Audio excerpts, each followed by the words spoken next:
생활 속 법률 히어로 이승우 변호사의 사건 파일.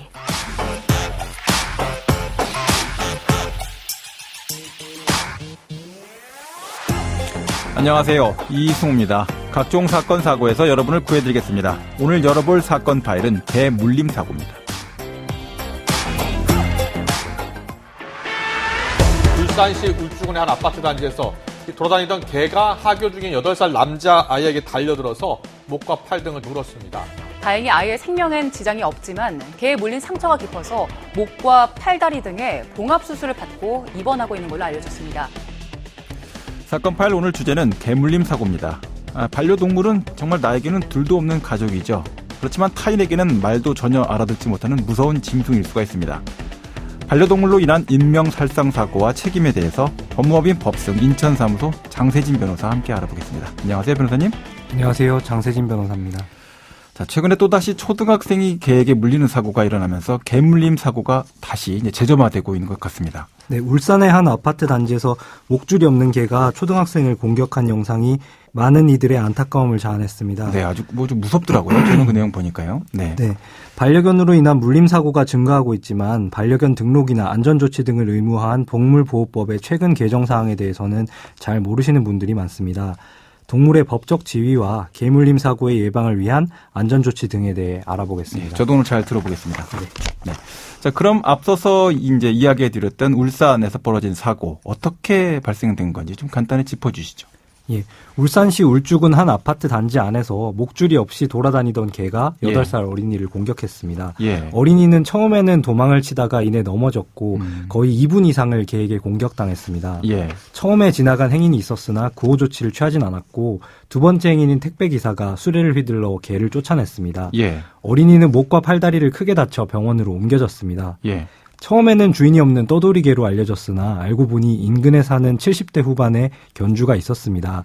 견주는 원래 목줄을 채워놨지만 그날따라 개가 목줄을 벗어나 집 밖으로 나갔다고 주장했습니다. 자, 그러면 이 사건을 이제 법적으로 좀 본격적으로 다뤄보죠.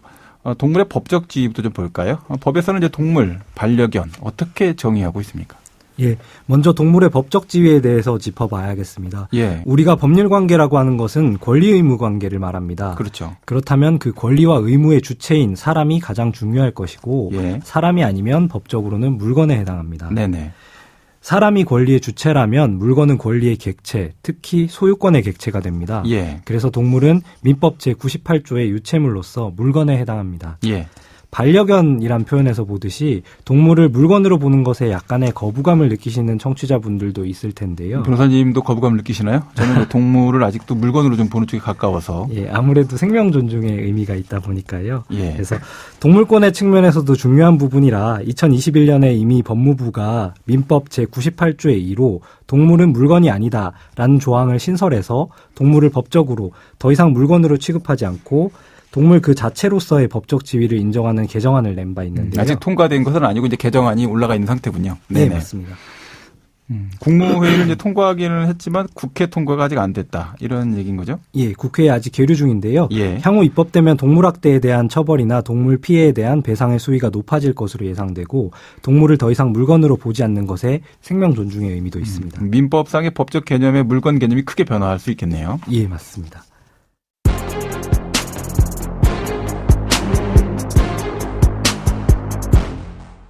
개물림 사고가 일어나면 가장 먼저 궁금하게 생각되는 부분이 견주는 어떤 책임을 지는지 이 부분인데 관련 법률은 어떻게 되어 있습니까? 예, 제 개가 다른 사람한테 피해를 입힌다면 이는 곧 제 물건이 다른 사람에게 피해를 입힌 것이 됩니다. 예. 제가 간판을 허술하게 설치해서 그 간판이 떨어져서 지나가는 사람을 다치게 했다면 제 과실로 제 물건이 사람을 다치게 한 셈입니다. 네네. 마찬가지로 제가 제 개를 허술하게 관리하다가 사람을 다치게 한 경우도 같게 처리됩니다. 네네. 형사책임의 측면에서 보면 형법 제266조의 과실치상이라는 죄가 됩니다. 과실치상죄. 예. 이번 사건의 경우에도 경찰은 견주를 과실치상으로 입건했습니다. 예. 근데 과실치상죄는 형량이 크지가 않습니다. 네. 500만 원 이하의 벌금 정도인데요. 예. 징역형이 없습니다. 거기다가 반의사 불벌죄라서 피해자와 합의만 하면 형사처벌을 피할 수가 있습니다. 예. 만약 피해자가 사망에 이르거나 가해자에게 중과실이 있다면 각각 과실치사죄나 중과실치사상이 되는데 예. 이 경우에는 금고형이 있고 벌금액의 상한도 더 큽니다. 네네. 자, 앞서서 이제 말씀해 주신 것은 형사상 책임이었고, 견주의 민사, 손해배상 책임은 또 어떻게 진행될까요? 네. 다음으로 민사상 손해배상 책임이 또 있는데요. 예. 민법상 불법 폐기 책임은 원칙적으로 피해자가 가해자의 고의 또는 과실을 입증해야 합니다. 예. 하지만 동물에게 피해를 당했다면 특별한 규정이 있습니다. 민법 제759조가 동물의 점유자의 책임을 별도로 규정하고 있어서 동물의 점유자가 동물의 종류와 성질에 따라 그 보관에 상당한 주의를 게을리하지 않았다는 점을 입증해야 합니다. 그렇지 못하면 원칙적으로 동물이 당한 손해를 배상해야 합니다. 민법이 동물을 일종의 위험 물건으로 보고 입증 책임을 바꿔놓은 셈입니다. 손해배상 책임과 관련해서 이제 피고가 오히려 입증 책임을 져야 되는군요. 잘 돌보고 있었다. 이렇게요. 그렇습니다. 네네. 점유라고 하는 것은 사실상의 지배를 말하는데 예. 이번 사건의 경우에는 개가 혼자서 집 밖으로 나갔기 때문에 예. 견주의 점유를 이탈한 것으로 봐야겠습니다. 네네. 그래서 동물의 점유자의 책임보다는 민법 제750조의 일반 불법 폐기 책임으로 손해배상을 하게 될 것입니다. 예. 아까 말씀드린 것처럼 입증 책임 전환이 되지는 않지만 예. 이미 목줄을 허술히했고 대문 시건 장치 등을 제대로 하지 않은 점에서 견주의 과실이 쉽게 인정될 것이기 때문에 예. 적용 법조가 큰 문제는 되지 않겠습니다. 예. 자, 그러면 오늘 사건에 담긴 법적 포인트를 한 줄로 정리하고 실제 법적 대응과 자문 이어가 보도록 하겠습니다.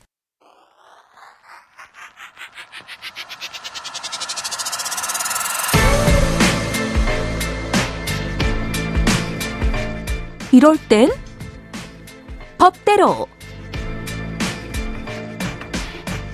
자, 반려견이 사람을 공격하는 행위가 발생하게 되면 견주는 모든 민사상 손해배상 책임을 져야 합니다. 반려견은 사람 또는 다른 사람의 반려동물을 살상해서는 안 된다. 이런 사회적 규범을 이해할 수 있는 능력이 없겠죠. 전적으로 견주의 보호에 의지해서 판단하고 행동할 수밖에 없습니다. 반려견을 데리고 집에서 벗어나 다른 사람들과 함께 머무는 공간으로 나아간다면 나의 반려동물이 다른 사람들을 공격하거나 다치게 하거나 불편하게 하는 일이 없도록 내가 반려동물을 사랑하는 만큼 각별한 주의와 관리에 힘을 쏟아야 될 것입니다. 자, 변호사님, 이 반려견과 관련해서 네. 개에 대해서 안락사를 시켜야 된다. 이번에 그 사고 일으킨 그 반려견이요. 네.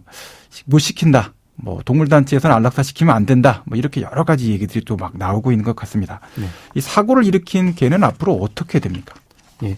형사소송법에 보면은 예. 범죄 수사에 필요하고 해당 사건과 관계가 있다고 인정할 수 있는 것을 압수할 수 있다고 규정을 하고 있습니다. 예. 개는 견주의 범행에 사용된 물건이고 만약 이러한 필요성과 관련성 요건을 갖춘다면 개를 압수할 수가 있을 것입니다. 예. 그런데 과연 개를 압수하지 않으면 수사의 목적을 달성할 수 없는가 한번 생각을 해보면은 굳이 개를 압수하지 않아도 견주를 수사하는 데는 큰 무리가 없어 보입니다. 예. 그래서 이런 개물림 사고에서 강제 수사의 형태로 영장을 받아서 개를 압수하는 사례는 거의 없습니다. 예. 실제로는 견주의 동의를 얻어서 임의 제출물의 형태로 영치하는 경우가 대부분입니다. 그렇군요. 그러니까 이번 사건의 경우에 경찰은 살처분 지휘를 요청을 했는데 네네. 검찰이 사람을 물어서 중한 상해를 야기한 사고견이라고는 해도 사람의 생명, 신체, 건강, 재산에 위해를 줄 수 있는 물건으로서 보관 자체가 대단히 위험한 물건인지 여부를 판단할 수 있는 간접 자료가 좀 더 필요하다라고 하면서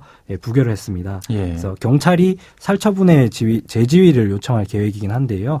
위험성을 입증할 간접 자료가 조금 더 확보될 필요가 있겠습니다. 예. 실제로 개를 보관하고 있는 유기동물 보호소에서는 사고견이 현재 매우 온순한 모습을 보이고 있다는 그런 후속 보도가 있었는데요.